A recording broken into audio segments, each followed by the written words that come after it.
성공예감 이대호입니다. 2부가 시작됐습니다. 뉴스 항상 10시에 들으시고 10시 5분에 저희 성공예감 이대호입니다. 2부를 함께해 주셔서 감사드립니다. 경제상식 퀴즈 정답 알려드릴게요. 정답은 연말정산이었습니다. 연말정산.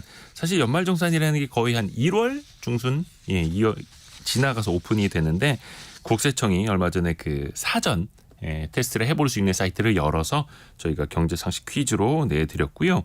많이들 좀 돌려받으시면 좋긴 한데 그 돌려받는 게 사실은 본인이 또 냈던 걸 돌려받는 거여서 또 조삼모사이기도 한데요. 4649님은 정답 연말정산. 첫 아이 때는 많이는 아니지만 조금씩 마이너스였는데 9년 만에 둘째가 생기면서 작년부터 돌려받고 있어요라고 보내주셨고요. 우리나라 저출생 이 문제 심각한데 인적 공제를 좀 많이 늘려야 된다라는 생각을 저 개인적으로는 하고 있습니다. 제가 다둥이 아빠여서 꼭 그런 거는 맞습니다. 그리고 조용수님이 어쩐 일인지 진행자가 바뀐 후로는 당첨이 안 되네요라고 보내주셨는데요. 예, 다 제 탓입니다. 제 탓입니다. 저희가 좀 상품이 많았으면 좋겠는데 예, 조용수님 그래도 들어주셔서 고맙습니다. 2926님이 제 아들이 Z세대인데 전혀 모르는 얘기래요. 너무 만들어 가시는 듯 부담스러워요라고 보내주셨는데 사실 우리가 Z세대 이야기를 하는데 그걸 Z세대가 알고 있기 때문에 하는 게 아니라 Z세대의 행동을 분석을 해서 훨씬 더 어른 세대들이 사업하시는 분들이 투자하시는 분들이 자영업하시는 분들이 그걸 활용하기 위해서죠. Z세대는 아니 저 사람들 왜 이렇게 우리한테 관심이 많아? 오히려 그럴 수도 있어요. 자 이제 Z세대를 알아보러 물 건너 갈 겁니다. 저희가 멀리 갑니다. 세계에서 가장 큰 소비시장 G1 국가 미국의 Z세대를 알아야 우리 미래의 생산과 소비도 예측할 수 있기 때문입니다. 굳이 왜 남의 나라의 젊은 세대들을 알아야 돼? 미래의 생산과 소비를 우리가 알 수 있기 때문이죠. 미래생활사전 서울경제신문의 송일아 기자와 함께합니다. 안녕하세요. 네, 안녕하세요. 자, 역시 이제 미국 시장의 네네.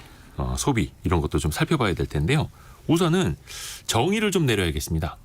요즘에 항상 많은 게 MZ세대 논란 아닙니까? 네. 그 나이 가지고 어디서부터 어디까지냐. 네, 저는 MZ세대입니다. 자신 있게? 뭐 확실한 건 네. Z세대는 아니고 네, 그렇습니다. 밀레니얼 세대까지는 어떻게 포함이 되는 거죠? 네, 그렇습니다. 근데 Z세대가 이제 MZ로 묶이는 걸 상당히 싫어한다고 하더라고요. 네. 네, 이게 기관마다 또 나라마다 이제 구분하는 기준이 뭐 한 1, 2년 차이 약간씩 좀 달라요. 네. 통상적으로 우리가 봤을 때 순서가 베이비 부머, 그다음에 X세대, 그다음에 밀레니얼 세대, 그다음이 Z세대잖아요. 그다음에 그 뒤로는 다시 앞으로 돌아가서 알파 세대까지 지금 나와 있는 상황인데 밀레니얼 세대가 1981년부터 1996년 사이에 태어난 만 나이 27살부터 42살까지입니다. 밀레니얼 세대시죠? 제가 딱 여기 걸칩니다. 네. 81년생이어서 야 밀레니얼 세대의 네. 제 1등이네. 그렇죠. 제일 왕고시죠. 네. 왕고. Z세대는 그래서 1997년에서 2012년 사이에 태어난 친구들, 그러니까 11살부터 26살까지를 얘기를 하고요. 상당히 97년생부터 이 레인지가 12년생까지. 좀 넓어요. 넓어요. 그래서 그러니까 Z세대만 놓고 봐도 넓은데 그렇죠. 이걸 밀레니얼 세대랑 같이 합쳐버리니까 그러니까 거의 뭐 25년, 30년 요 정도까지 돼서 사실 MZ로 묶는 게 큰 의미가 없다 이런 얘기들 좀 요새 많이 나오고 있는데 그래서 MZ 세대라고 하면은 1981년생부터 2012년생까지를 일단 이론적으로 이야기를 하고요. 이게 좀 정확한 게 MZ 세대 묶으면 안 되는 게 네. 제가 81년생이고 네네. 저희 둘째가 2012년생이거든요. 그러니까 아빠랑 딸이 MZ 세대인 거예요. 그렇죠. 그러니까 이거는 너무 좀 너무 자기적인 것 같아요. 그래서 이 특히 밀레니얼 세대는 일부 이제 아날로그적인 특성을 우리가 다 기억을 하잖아요. 학교 다니면서 이제 뭐 핸드폰이 처음 나왔던 약간 이런 삐삐 세대를 거쳐서 네. 이런 거를 다 기억을 하고 있는 세대고 이제 디지털 네이티브인 Z 세대를 같이 묶는 거는 좀 여러모로 맞지 않다고 해서 차라리 요즘은 이 Z 세대와 2010년 이후에 태어난 이제 이들을 좀 지칭을 하는 알파 세대를 묶어서 잘파 세대라고 잘파가 요새는 더 떠오르고 있습니다. 이게 강인규님이 이렇게 그 세대를 하나로 묶은 거 어떤 사람 머리에서 나온 겁니까? 해주시는데 인구학자들, 인구학자들도 그렇고 마케팅하는 맞아요. 사람들도 그렇고 왜냐하면 본인들이 노리는 그 시장 타겟팅을 정밀하게 또 해야 되니까 그 특성을 또 알기 위해서 하는 건데 네네. 최근에는 알파 세대 2010년 이후에 태어난 사람들 합쳐서 잘파 세대. 네, 잘파 세대가 좀 마케팅 쪽에서는 많이들 나오고 아이고 있더라고요. 뭐 이렇게 알아야 될 게 많아요. 일단 우리 성공예감 이데오입니다 들으시는 분들은 잘파 세대라는 것도 배웠다 써먹으세요. 네. 근데 또 반대로 Z세대는 밀레니얼 세대랑 같이 엮이는 걸 안 좋아하는데 네네. 알파 세대는 Z세대랑 엮이는 걸 좋아할까요? 그들은 아직 너무 어리기 때문에 그리고 아직 태어나지도 않은 이들도 알파 세대로 지금 묶여 있기 때문에 2010년 이후에 태어난 이후니까 이제 10년부터 보통 2025년 이렇게까지를 이제 알파 세대라고 묶는데 아직 태어나지도 않은 친구들이 있으니 목소리를 낼 수가 없잖아요. 그러니까 이들이 좋아하는지 안 좋아하는지는 알 수 없지만 좋아하진 않을 것이다라고 추정을 하는 거죠. 사실 저도 위로 한 5년, 아래로 5년 정도 해서 한 요 10년 정도의 나이 차는 좀 문화를 향유하고 이러는 게 좀 동질감이 느껴져요. 좀 그렇지 않나요? 청취자분들도. 근데 그 위로 넘어가면 위로 10살, 아래로 10살까지 이 레인지를 확 넓히면은 조금 좀 이질감이 느껴지더라고요.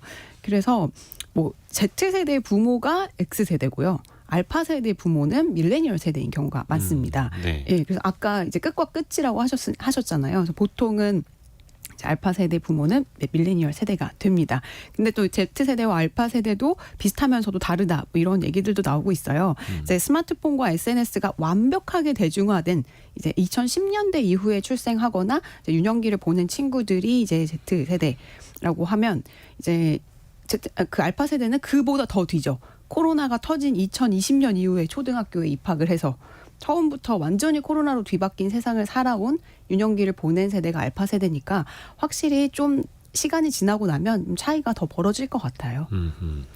허창행님이 MZ 세대가 새마을금고 세대가 아니라 밀레니얼 Z세대 합성인가요? 예. 이렇게 여태 몰랐어요라고 보내주셨는데 네, 새마을금고 맞습니다. 세대 아닙니다. 네, MG 아니고요. MG 아니고 MZ인데 Z. 네, 그래서 Z라고 해야지 알아듣죠. 그래서 미국에서는 예. 그냥 Gen Z라고 해요. 그러니까 제네레이션 Z가 Z가 어렵죠. G랑 헷갈리니까 Gen Z. 그냥 Gen Z라고 해요. Gen Z. 예, 예. 또 하나 배웠습니다만 어렵습니다. 그러면 Z세대 특징부터 좀 살펴봐야죠. 네네. 그 미국의 투자은행 중에 파이퍼 샌들러라는 곳이 있는데요. 여기서 매년 이제 미국의 10대를 대상으로 이제 이분들의 지출 패턴부터 뭐 좋아하는 브랜드 또 미디어 선호도까지 이제 광범위한 설문 조사를 실시를 하고 있습니다. 2001년부터 이 조사를 실시를 해서 1년에 2번씩을 하고 있는데 벌써 20년이 넘은 조사잖아요. 얼마나 많은 데이터가 쌓였겠어요. 이 조사를 우리가 눈여겨봐야 하는 이유가 이들이 앞으로 수십 년간의 이 구매력을 가지고 이제 취향을 선도해 나가는 정말 대세가 되는 이 주역이다. 그렇기 때문에 이제 기업들의 경영진 또 투자자들이 특히 이 조사에 관심을 갖고 있는데요. 이번에도 지난 9월 4일부터 27일까지 49개 주에 사는 평균 연령 15.7세 청소년 9,193명, 거의 10,000명 가까이 되는 청소년을 대상으로 조사한 결과를 최근에 내놨어요. 네. 그래서 오늘은 이 결과를 토대로 과연 미국의 Z세대는 어떤 생각을 하고 또 어떤 옷을 입고 어떤 밥을 먹고 어디에 돈을 쓰고 돌아다니는지 뭐 이런 것들 좀 알아보도록 할 텐데요. 제일 먼저 퀴즈를 하나 낼게요. 아주 네. 쉬운 문제입니다. 설문조사 대상 중 10명 중에 9명이 사용하고 있는 제품이 있어요. 10명 중에 9명이면 거의 대부분이 이 제품을 쓰고 있다고 보시면 되는데 청소년 10명 중 9명이 네. 쓰는 제품 과연 뭘까요? 뭐 공책 연필 이런 거 아닐 테고 IT 제품이죠. 네, 맞습니다. 알 것 같습니다. 저는. 네. 아이폰 아닙니까? 아이폰. 맞습니다. 조사 대상의 87%가 현재 아이폰을 쓰고 있다고 응답을 했습니다. 그리고 이들의 이게 이제 미국이죠, 미국. 미국 49개 중 이제 청소년들. 네. 그래서 이들의 88%는 이제 다음 폰도 아이폰을 선택할 거야. 이렇게 대답을 했고요. 또한 10명 중에 3.4명은 애플워치를 사용을 하고 있었고 결제 수단인 애플페이의 사용자도 42%에 달했습니다. 사실상 미국의 Z세대들은 이 애플의 생태계에 아주 단단하게 묶여 있는 거를 볼 수 있었는데요.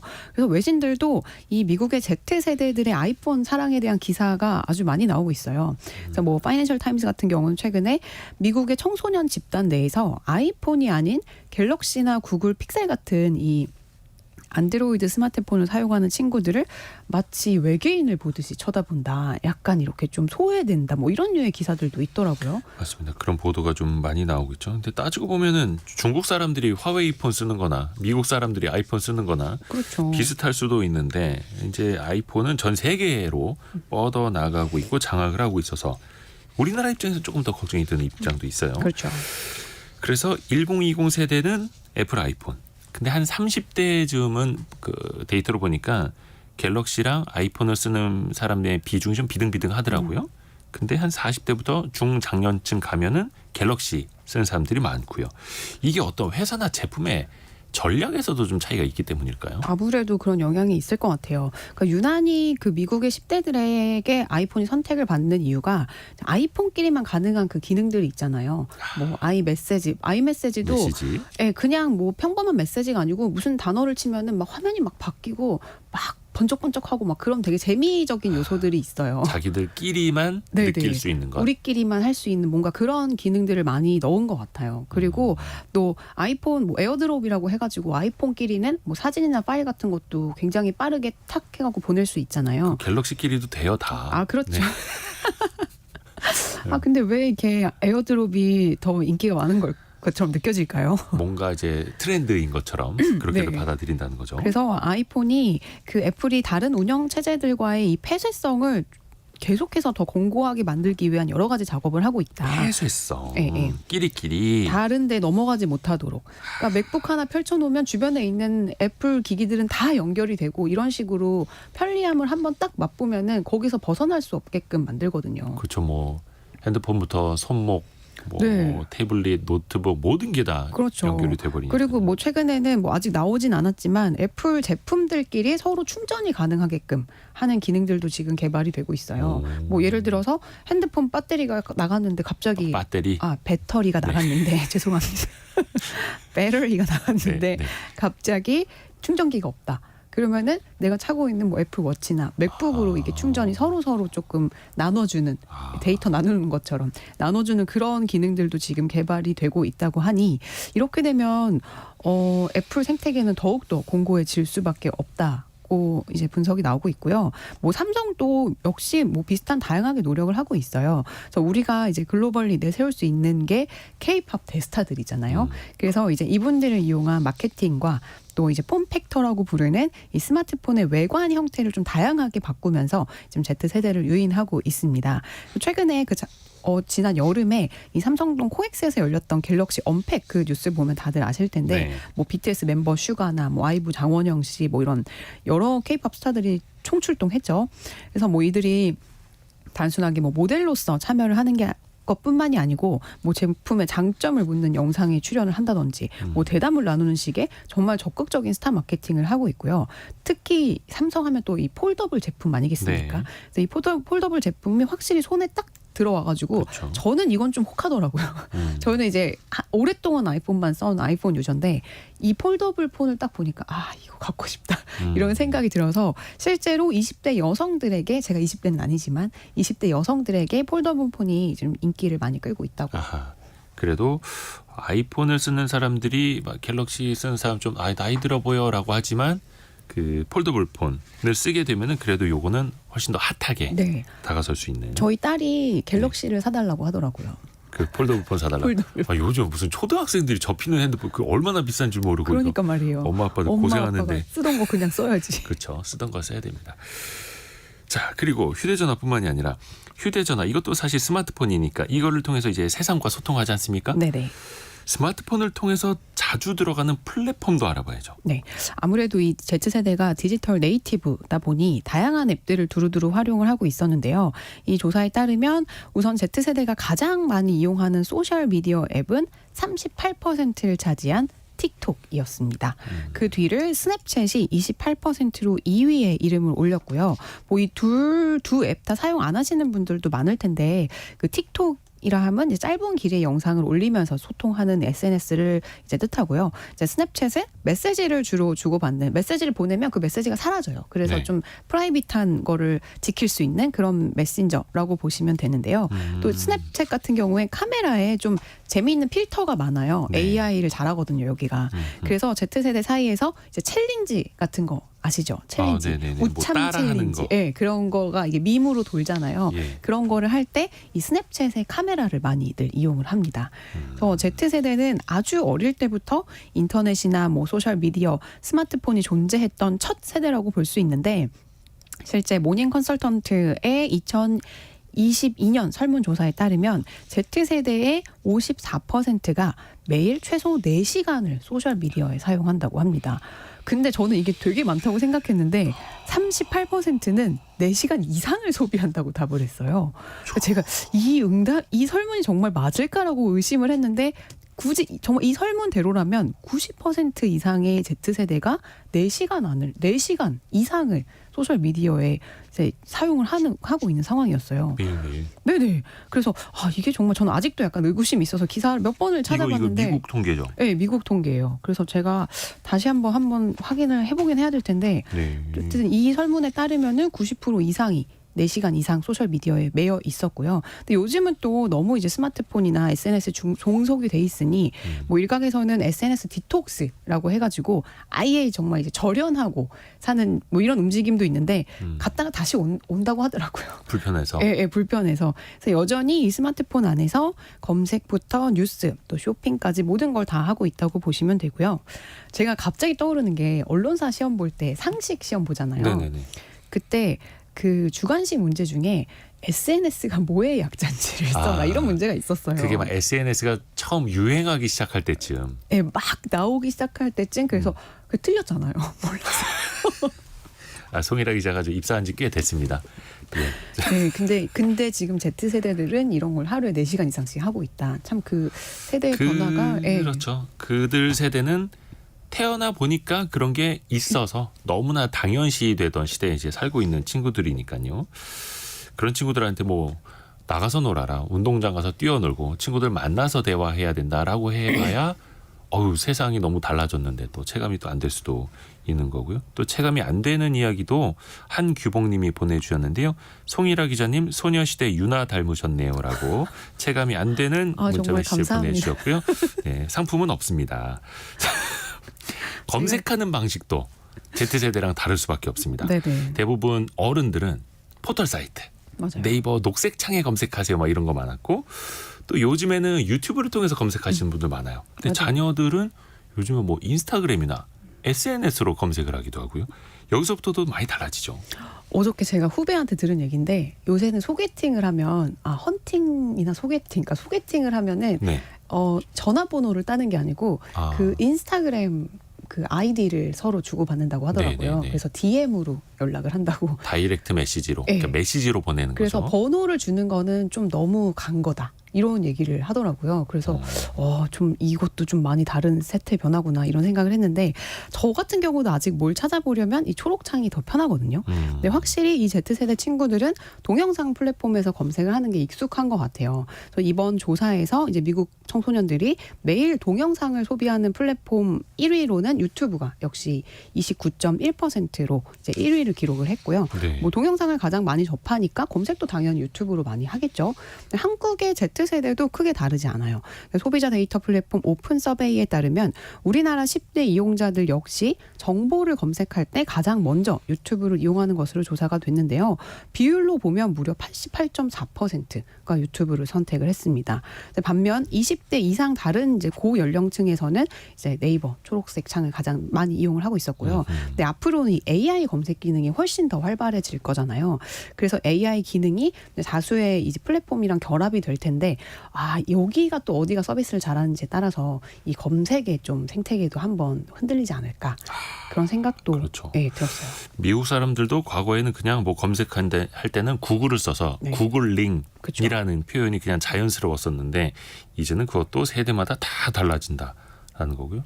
요즘에 보면 이제 라디오도 직접 이제 주파수 잡아서 듣는 게 아니라 유튜브 맞아요. 이런 걸로도 훨씬 더 또 많이 보시는 것 같고요. 류지훈님은 송일아 기자님 예쁘다는 말에 보이는 라디오로 들어왔습니다라고. 정말 죄송합니다. 예, 상품은 없습니다. 예.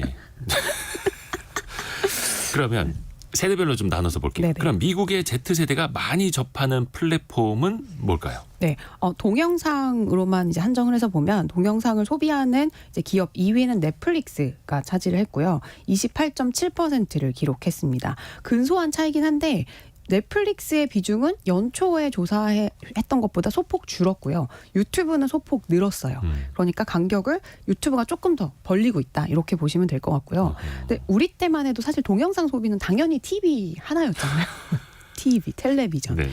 그래서 이제 본방사수를 정말 꼭 그 시간에 해가지고 테이프 넣어서 막 녹화하고 막 이랬던 기억이 어렴풋이 나거든요. 그 비디오 테이프. 네. 근데 지금은 그런 개념 자체가 아예 없어졌으니까 네. 그냥 넷플릭스 들어가서 좋아하는 거 보고 언제든지 다시 네. 볼 수 있고. 또 아이들을 데리고 사실 방송국에 놀러를 온 적이 있었는데 네. 전혀 신기해하지 않더라고요. 오.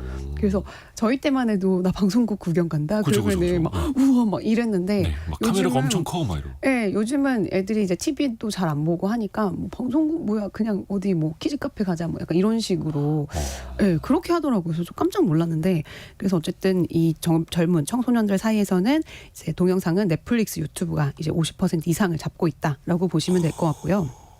이제 또 다른 플랫폼을 보자면 온라인 쇼핑을 위한 웹사이트는 응답자 절반이 아마존을 꼽았습니다. 그래서 아마존이 확실히 미국에서는 이제 프라임 서비스나 이런 걸 많이 하다 보니 정말 프라임을 구독을 안 하시는 분이 거의 안 계시더라고요. 제 주변에는. 그래서 아마존이 일단 압도적으로 쇼핑 사이트는 1위를 했고요. 또 주목할 만한 점이 하나 있었는데 조사 대상자의 31%가 자신만의 VR 기기를 소유를 하고 있다고 답을 했어요. 그래서 연초 조사에서는 이게 29%였거든요. 소폭 늘어났다고 보면 됩니다. 아, 각종 IT 기기도 많이 갖고 있는데 거기에다가 VR 기기까지 이 가상현실을 볼 수 있는 네. 뭐라 해야 될까 좀 눈앞에다 쓰는 그렇죠. 예, 뒤집어 쓰는 그런 기기죠. 생각보다 좀 많은 거 아닙니까? 네, 저도 이 결과가 10명 중에 3명이면 제가 생각했던 것보다는 높았거든요. 네. 그러니까 우리가 저만 해도 VR 기기 하면은 떠오르는 게 그냥 게임이에요. 그러니까 게임할 때 좀 더 몰입감 있게 하기 위해서 뭔가 머리 위에 이렇게 착용하는 그런 기기를 떠오르는데 앞으로는 이 차세대 그 다음 세대 인터넷으로 넘어갈 때 이 가상과 현실을 하나로 정말 이렇게 섞는 그러니까 그래서 요새는 MR이라고 많이 하거든요. 믹스드 리얼리티라고 해가지고 이 MR 기기가 또 하나의 어떤 필수 기기로 자리 잡을 수 있다. 이런 전망들이 많이 나오고 있어요. 근데 이제 이 Z세대들은 얼리 어댑터이니까 예, 이 10명 중에 3명은 요거를 가지고 있다라고 보시면 될 것 같고요. 이제는 정말 이 스마트폰조차도 필요가 없고 뭐 안경을 뭐 글래스 하나 쓰거나 아니면 손목에 뭔가 차는 거나 뭔가 조금 더 내 몸에 부착하는 기기를 통해서 이제 눈앞에 화면이 띄어지고 인터넷도 거기서 하고 일도 할 수 있고 놀이도 할 수 있고 이런 조금 더 최첨단 기술을 이용한 이런 연결 시대가 되지 않을까. 그래서 메타버스는 계속 보기는 보셔야 될 것 같아요. 네. 그렇죠. 사실 이게 현실로 조금씩 다가오고 있죠. 네네. 다가오고 있죠. 예전에 한 번은 그 VR 기기도 들고 온 적이 있었잖아요. 네, 저희 맞아요. 스튜디오에. 근데 이게 그런 시절이 오겠어? 어떻게 전화기를 무선으로 통화를 할 수가 있어? 어떻게 전화기를 무선으로 충전을 할 수가 있어? 라고 생각을 했었는데 그 시대가 이미 와 있는 것처럼 VR도 마찬가지고 이제 메타버스 시대로 언젠간 가겠죠. 네네. 그 기업들도 그래서 이 Z세대를 잡기 위해서 엄청나게 노력을 하는 거잖아요. 그렇습니다. 가장 앞서가는 회사는 역시나 메타가 있을까요? 네, 사실 이 VR은 애플이나 메타가 지금 뭐 하드웨어나 뭐 소프트웨어 둘 다 엄청나게 많은 좀 투자를 하고 있다 이렇게 볼 수 있는데요. 이 메타 같은 경우가 제일 먼저 사실은 이거를 야욕을 드러냈죠. 왜냐하면 메타는 그 빨리 SNS로 이 인터넷 세대, 그러니까 2세대 인터넷을 굉장히 빨리 선점한 기업인데 사실 애플 생태계에 종속돼 있잖아요. 네. 그러니까 이게 되게 억울한 거예요. 메타 입장에서는. 그래서 이제 넥스트 인터넷은 우리가 반드시 선점할 거야. VR은 우리가 선점하겠다. 그거는 메타버스야라고 해가지고 이제 마크 저커버그가 공격적으로 그러니까 메타도 그래서 이름까지 바꾼 거잖아요. 페이스북에서. 네. 그래서 좀 오피셜하게 많이 드러내고 있는데요. 이제 애플은 물밑에서 조용히 작업을 하고 있습니다. 그래서 메타 같은 경우는 오큘러스라는 회사를 인수를 해서 이 VR 기기 퀘스트 시리즈를 지금 계속해서 내놓고 있고요. 지금은 10대들을 일찌감치 좀 공략을 하자 이런 마음으로 지난 6월에는 메타 퀘스트 계정을 만들 수 있는 연령을 기존의 13세 이상에서 10세 이상으로 낮췄어요. 그래서 물론 뭐 부모님의 관리 하에서이긴 하지만 10대 초반의 어린이도 이제 앱을 다운받고 뭐 팔로우 요청을 수락할 수 있는 좀 그런 상황입니다. 그래서 이를 통해서 메타는 당연히 10세에서 12세까지의 어린이들에 대한 데이터를 다양하게 수집을 할 수 있겠죠. 그래서 사실 뭐 이 친구들이 가장 많이 시간을 보내는 곳이 뭐 로블록스나 마인크래프트 같은 이제 게임 플랫폼이잖아요. 근데 저는 이 로블록스 사실 저희 딸도 되게 많이 하거든요. 네. 친구들이랑 초등학생들 많이 하죠. 모여가지고 그걸 하면서 뭐 영상 통화하고 막 자기들끼리 뭔가 그게 되게 놀이인가 봐요. 네, 대화하면서 게임하고. 네. 근데 저는 그게 아무리 봐도 이해가 잘 안 돼요. 그러니까 이게 정말 받아들여지는 게 다른 것 같아요. 그래서 그렇죠. 이 친구들이 결국에는 이제 VR을 이용해서 뭐 친구도 사귀고 게임도 하고 이렇게 이런 세대로 갈 가능성이 높으니 이 10대를 공략하려는 전략인 것 같고요. 그래서 메타는 또 하드웨어 개발에도 열을 올리고 있어요. 그래서 최근에 퀘스트 최신 모델인 3, 퀘스트 3가 지금 한국을 비롯해서 글로벌리 공식 출시가 됐거든요. 근데 퀘스트 3를 써보신 분들이랑 얘기를 해보니까 이게 저는 제가 갖고 있는 퀘스트 2예요. 이게 전작과는 달리 기기를 낀 상태에서도 외부 환경을 전부 다 인식을 해서 뭐 옆 사람이랑 이야기도 다 나눌 수 있고 이제 무려 기기의 이 부피가 40%나 줄었대요. 그래서 이게 정말 무겁고 좀 약간 오래 쓰고 있으면 목 아프고 머리 맞아요. 어지럽고 이런 것 때문에 이런 부작용이 있었는데 이 퀘스트 3는 확실히 많이 전작보다 나아졌다는 평가가 지배적이어서 이게 좀 이 시장의 게임 체인저가 되지 않을까 이런 기대들도 나오고 있고요. 내년 초에 이제 내년에 애플이 내놓을 그 비전 프로가 네. 과연 어떤 좀 반응을 갖고 올지 그게 좀 주목되고 있습니다. 사실 메타는 이제 광고 시장이 좀 안 좋아지면서 주가가 엄청나게 폭락을 했었잖아요. 경기 안 좋아지면서. 그러면서 작년에 주가가 거의 한 4분의 1 토막 났었거든요. 맞아요. 그래서 마크 저커버거가 막 울었다. 예, 구조조정을 하면서 막 주가 떨어져서 되게 슬퍼하고 있다. 이런 소식도 전해드렸었는데 맞아요. 근래에 보니까 거의 작년 말 저점 대비 주가가 한 4배 또 올랐더라고요. 그러니까요. 그때 저희가 방송을 할 때 주식을 샀었어야 돼요. 예, 그건 나중에 얘기하고요. 사석에서. 그런데 이제 VR 시장도 말씀드린 것처럼 언제가 열리기는 열릴 텐데 네네. 이 어린 세대가 이제 자라나서 이걸 많이 쓰는 것뿐만이 아니라 이 시장을 넓혀야 되잖아요. 그러면 Z세대뿐만이 아니라 네네. 밀레니얼 세대, 그 윗세대들도 사용하도록 세대를 더 넓혀야 될 테고요. 그렇죠. 근데 그게 쉽지가 않아요. 음, 왜냐면 지금은 그냥 VR 기기가 그냥 신기할 뿐이거든요. 신기할 뿐이다. 네네. 그러니까 세대를 확장을 하려면 확실히 이게 정말 내 삶에 없어서는 안 될 존재야. 이건 정말 필요해. 네. 하는 그런 니즈가 있어야 되는데 아직은 VR 생태계 내에 즐길 만한 콘텐츠가 너무너무 부족하다는 게 현실입니다. 그리고 또 성인들까지 이게 확대가 되려면 뭐 게임이나 이런 여가뿐만이 아니고 일을 할 때도 이 VR 기기를 사용을 해야 되거든요. 아하. 네, 이게 뭐 편리하거나 효율적이거나 뭔가 쓸 수밖에 없는 이유가 있어야만 하는데 지금은 신기한 것밖에는 아직은 없는 좀 초기 시장이라고 보시면 될 것 같고요. 근데 이거는 10대들도 크게 다르지 않아요. VR 기기를 뭐 30%가 넘는 10대가 가지고 있지만 이 조사에 따르면 실제로 이 기기를 매주 사용한다고 응답한 비율은 10% 정도밖에 안 됐어요. 그리고 매일 사용한다는 한 4%였나? 그래서 굉장히 그냥 사서 맞아요. 그냥 어디 방치해 두고 있는 청소년들도 굉장히 많아서 심지어 그 사용 비율이 올 초 조사보다도 더 떨어졌어요. 그러니까 이 아직은 이 VR 안에 있는 그 컨텐츠, 콘텐츠들이 그 생태계가 아직은 조금 극초기 시장이다라고 보면은 될 것 같아요. 시장이 커지긴 커지겠지만 아직까지 그렇게 좀 쓸모가 많이 확장되지는 않고 있다. 네네. VR 이야기였고요. 이것도 이제 Z세대들이 주목하는 IT 기기였고 네. 그러면 미국의 Z세대가 선호하는 음식도 한번 살펴볼까요? 브랜드로? 네. 제가 제일 좋아하는 음식 얘긴데요. 이번 조사에서 가장 좋아하는 레스토랑을 묻는 질문이 있었어요. 네. 1위를 차지한 브랜드가 칙필레라는 패스트푸드점이었거든요. 칙필레. 이게 영어로 하면 칙필 A 이렇게 쓰재는데 16%의 응답률로 1위를 차지했습니다. 이게 우리나라에는 안 들어와 있는 네, 브랜드인가 봐요. 국내에는 없는 브랜드라서 이제 생소하신 분들이 많을 텐데 치필레. 네, 제가 미국에 잠깐 있을 때 제일 좋아했던 햄버거 체인이기도 해요. 그래서 일반 패스트푸드점에 비해서 품질이 그러니까 닭고기거든요. 치킨버거 품질이 더 좋고 좀 엄청 빠르고 친절합니다.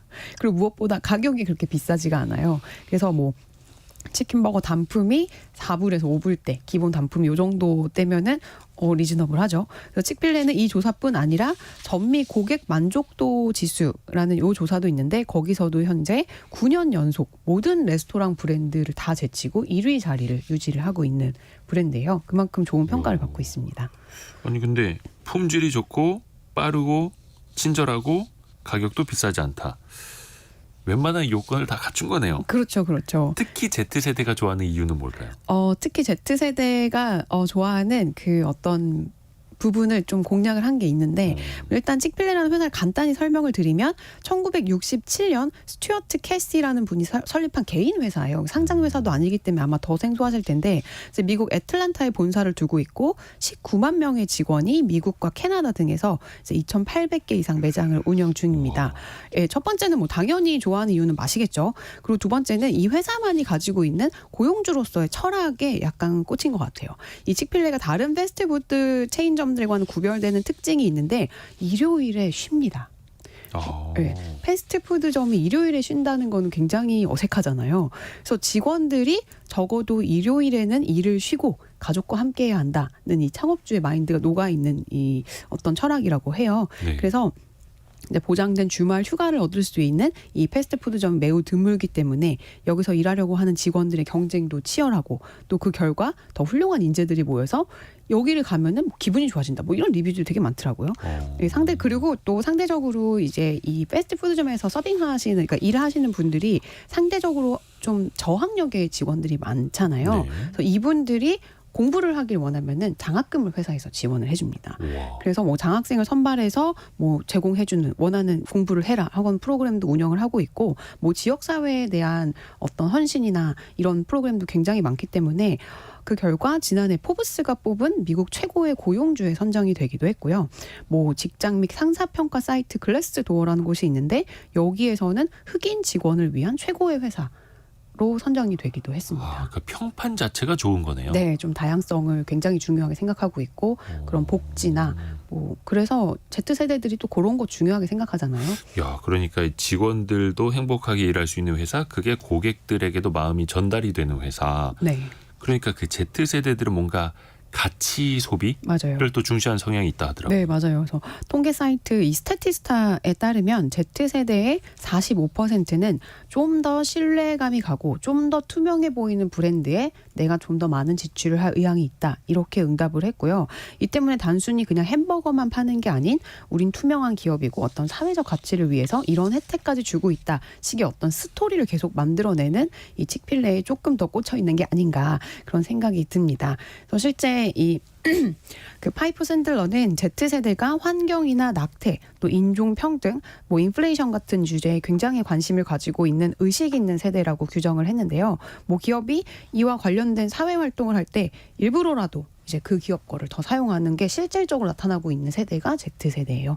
그래서 뭐 또 이 조사에서 1위가 치필레였고 2위가 스타벅스였거든요. 네. 근데 스타벅스 역시 미국에서 유난히 이런 활동을 좀 많이 합니다. 왜 작년에 미국 연방 대법원이 낙태와 관련해서 50년 만에 그 낙태를 합법화했던 판결을 공식 폐기를 했거든요. 그래서 네. 그게 미국 사회에서 굉장히 큰 이슈였어요.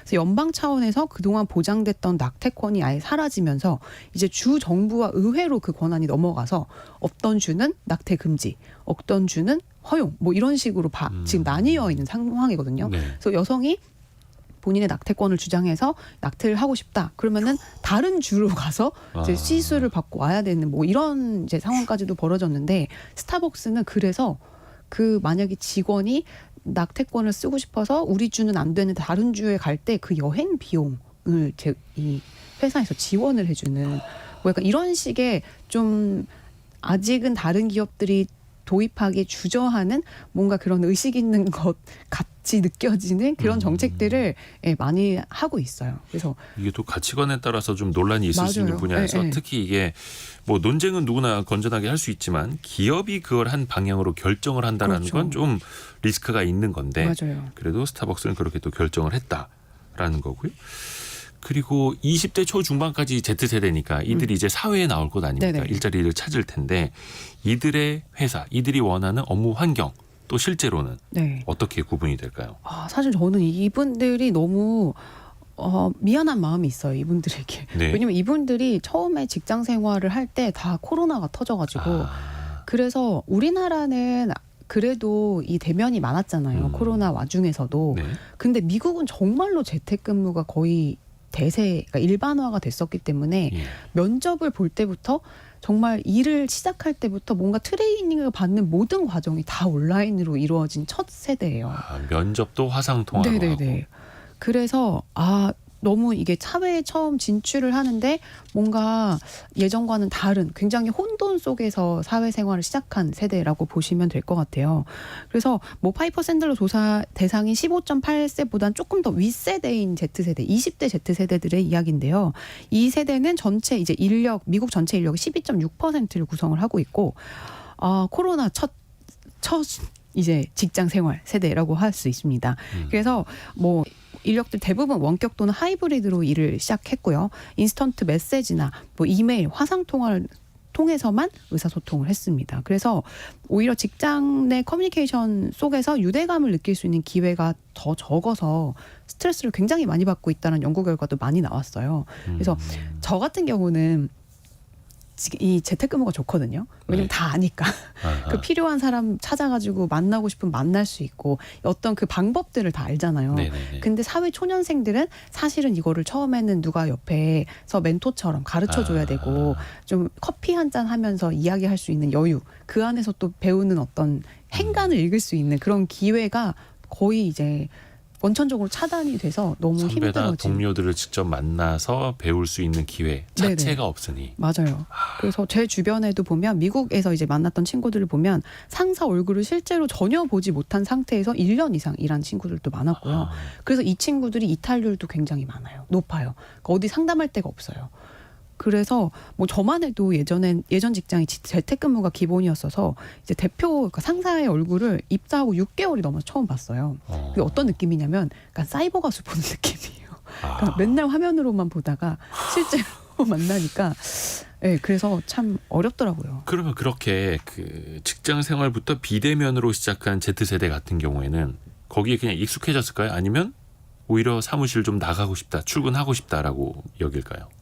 이것도 좀 재밌는데요. 미국은 아직도 원격 근무나 출근과 재택을 병행하는 이 하이브리드 체제가 일반적이에요. 근데 최근에 아직도. 링크드인 분석에 따르면 Z세대는 전체 인력 중에서 원격 직군에 지원할 가능성이 가장 낮았다. 이런 조사 결과가 나왔어요. Z세대는 나 출근할래요. 출근할래요. 예. 이게 작년 이맘때부터 관심이 급격하게 둔화되고 있다. 이런 이제 결과가 나왔는데, 그러니까 결국에는 화상 회의만으로는 실제 사람들이랑 네트워킹할 기회나 뭐 경력 개발의 기회를 얻기가 쉽지 않다는 거를 이제 본인들이 깨닫고 있는 거죠. 특히 이제 Z세대들이 아까 말씀드렸던 것처럼 아예 제대로 된 대면 직장 생활 경험이 거의 없는 친구들이 많아서 오히려 나 출근하겠습니다. 이렇게 손 들고 나오는 분들도 많다고 하고요. 최근 한 조사에 따르면 젊은 이제 근로자의 74%는 원격 근무로 공동체 의식을 잃을까 봐 걱정이 된다. 이렇게 답변을 했습니다. 그래서 확실히 이번 조사 결과를 안 봐도 네. 뭐 우리가 취재할 때도 전화로 취재하는 거랑 만나서 커피 한잔 하면서 취재하는 거랑 확실히 그 다르죠. 결이 다르잖아요. 그렇죠. 근데 이제 뭐 Z세대도 처음에는 어쩔 수 없이 원격 근무를 했고 편리함 때문에 이거를 계속 이어가고 있지만 이제는 더 큰 기회를 잡기 위해서 사무실로 좀 조금씩 나오고 있다. 이렇게 보시면 될 것 같아요. 이야. 사실 그러면 이제 Z세대랑 일을 하는 그 밀레니얼 세대도 마찬가지고 네네. 그 선배 세대들도 뭔가 좀 보듬어 주는 게 좀 필요하겠어요. 맞아요. 송일하 기자는 잘 하고 있죠? 아니 저희 가장 큰 고민이기도 합니다. 네. 네, 한국은 일단 재택근무로 일을 시작한 Z세대는 거의 없을 것 같아요. 그렇지 않나요? 뭐 세대 특성으로만 보면 확실히 저는 어린 친구들이랑 같이 있으면 요새는 차이를 느낍니다. 제가 실감을 한 게 얼마 안 됐어요. 그래서 뭐 재밌는 얘기가 있는 최근에 한 언론사에서 막내급 기자들이 네. 한국 언론사에서 업무 시간 후에 그 기수 대면식이라고 하죠. 그 기수별로 만나는 네. 그 대면식을 보이콧하겠다 이런 성명을 내가지고 또 이게 약간 이슈가 된 적이 있었어요. 이게 사실 언론계에서는 각 기수별로 막 몇 명씩 모여서 대면하고 인사하고 막 술 한 잔 진하게 하고 네네. 이게 거의 문화 전통 그렇죠. 같은 거였는데. 네. 근데 뭐 그게 뭐 부정적인 효과도 있고 뭐 긍정적인 효과도 있겠으나 어쨌든 저 때는 그냥 무비판적으로 받아들였던 나오는 거고. 그런 게 근데 그들의 이유도 뭐냐면 공식적인 업무 시간이 아닌 시간에 참여를 강요하는 게 잘못됐다는 거예요. 왜냐면 9 to 6니까. 네, 그래서 뭐 맞는 말이죠. 그러니까 저는 이분들의 생각에 전적으로 동의하는데 좀 한편으로 좀 아쉬운 마음도 있더라고요. 왜냐하면 기수 대면식이 뭐 술을 많이 먹인다 뭐 이런 뭐 비판 옛날부터 있었지만 사실 선후배 사이에 좀 끈끈해지는 것도 있고 이게 유무형적으로 업무할 때도 많이 좀 도움이 되는 측면도 있잖아요. 뭐 가르쳐주고 뭐 하고 그렇죠. 이런 것들이. 근데 이런 식으로 가게 되면 뭔가 세대 간 분절이 커지지 않을까 이런 우려도 되고. 근데 또 친구들이랑 얘기하다 보면 다 똑같아요. 이야, 근데 사실 이게 Z세대의 사회생활. 요즘 젊은 사람들 정말 많이 변했네. 아유, 저런 애들 어떻게 이래. 회사가 앞으로 어떻게 될까 걱정하시는 분들도 많으실 텐데 또 반대로 그게 우리 자녀들이라면 또 생각이 또 달라질 수도 있을 것 같습니다. 그래서 각자의 관점에서 상대방도 또 같이 이제 배려하는 것도 필요해 보이고요. 김희동 님이 아까 오늘 정말로 좋은 정보 잘 들었어요. 방송이 푸짐하네요. 송 기자님 감사합니다라고 이야기를 해주셨는데요. 저희가 아직 못 다룬 질문이 거의 한 10개 가까이 됩니다. 우리 송일아 기자가 항상 준비를 또 이렇게 많이 해와가지고 자 서울경제신문 송일아 기자와 함께 미래생활사전 함께했습니다. 고맙습니다. 네, 감사합니다. 라디오 정보센터 다녀오겠습니다. 지난달 무역 수지가 16억 4천만 달러 흑자를 기록하며 13개월 만에 플러스 전환에 성공했습니다. 선박과 자동차 등의 수출이 늘었고 반도체도 개선 흐름을 나타냈습니다. 안마와 의료기기를 임대해주는 이른바 렌탈 계약 상당수가 소비자에게 불리한 약관을 적용하고 있는 것으로 나타났습니다. 소비자가 월 임대료를 밀릴 경우 연 12에서 24%에 해당하는 지연 손해금을 요구하는 업체가 10곳 중 4곳이었습니다. 외국인의 국내 부동산 쇼핑이 올해 들어서도 증가세를 지속하는 것으로 나타났습니다. 특히 중국인 4명 중 1명은 시중은행으로부터 돈을 빌려 부동산 매입에 활용한 것으로 추정됐습니다. 가자 지구에 진입한 이스라엘군이 중요한 성과를 거뒀다고 자평했습니다. 하마스는 난민 캠프에 폭탄이 떨어져 최소 400명의 피난민 사상자가 발생했다고 주장했습니다. 지금까지 라디오 정보센터 뉴스 정원나였습니다. 자, 여러분의 질문을 모아서 저희가 꼼꼼하게 답변을 준비합니다.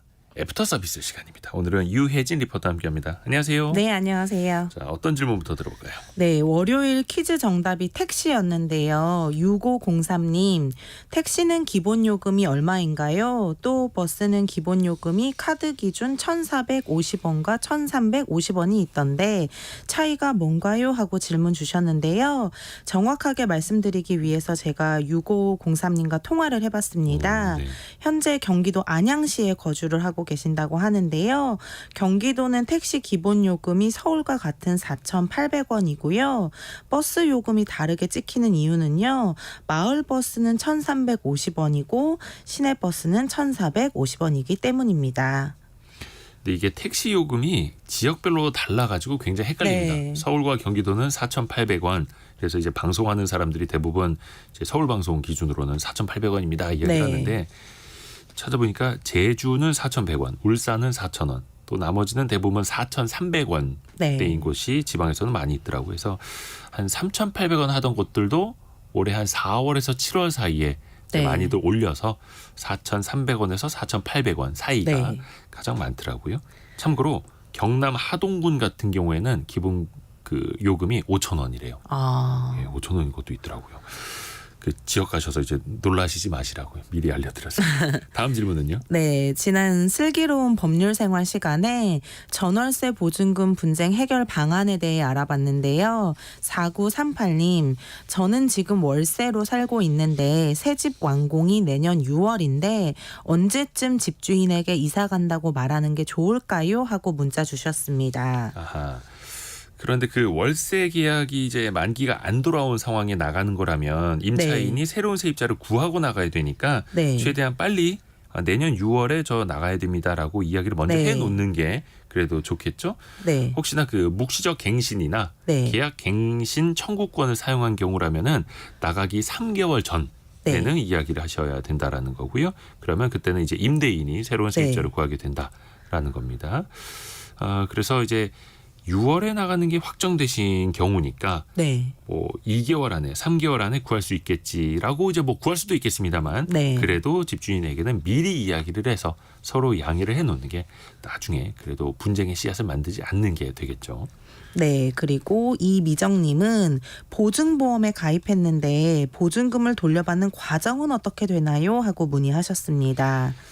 이게 사실 집주인에게 나의 전세 보증금을 돌려받지 못할 때 네. 내가 보험을 들어놓은 걸로 허그라고 하는 주택 네. 도시 보증공사의 도움을 받을 수 있는 건데 네. 근데 이것도 굉장히 복잡하더라고요. 네. 우선은 전세 보증금을 못 받는 게 한 달 정도 지나면 그때부터 전세 보증 사고라고 인지를 네. 하게 되는 거고요. 그러면 주택 임차권 등기 명령이라는 걸 받아야 됩니다. 네. 이건 저희가 슬기로운 법률 생활 시간에 장윤미 변호사랑 네. 며칠 전에 짚어드린 적이 있는데요.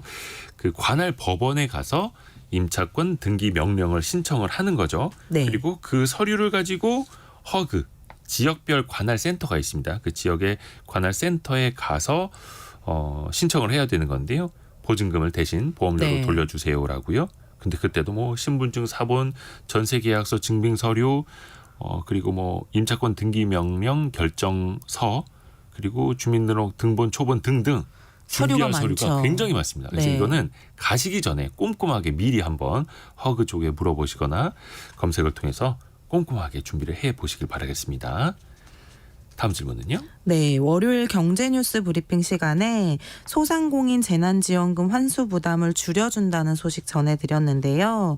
전현중님, 소상공인 지원금을 일부는 이미 반납했는데 그런 분은 어찌 되나요? 하고 질문하셨는데요. 네. 소상공인 손실보전금 콜센터에 문의를 해봤습니다. 아직 공지가 내려온 바는 없지만 뉴스에 나온 것도 모든 재난지원금에 해당되는 게 아니고요. 세희망자금, 버팀목자금 2개 자금만 해당이 되고 그중에서도 당시 매출 감소 여부를 확인하지 않고 미리 지급했던 간이과세자나 면세 사업자만 해당이 된다고 합니다. 여기에 해당되시지 않는다면 그대로 반납 처리가 될 가능성이 높다고 합니다. 아하, 네. 오늘도 유혜진 리포터 꼼꼼하게 준비해 주셔서 고맙습니다. 감사합니다. 감사합니다.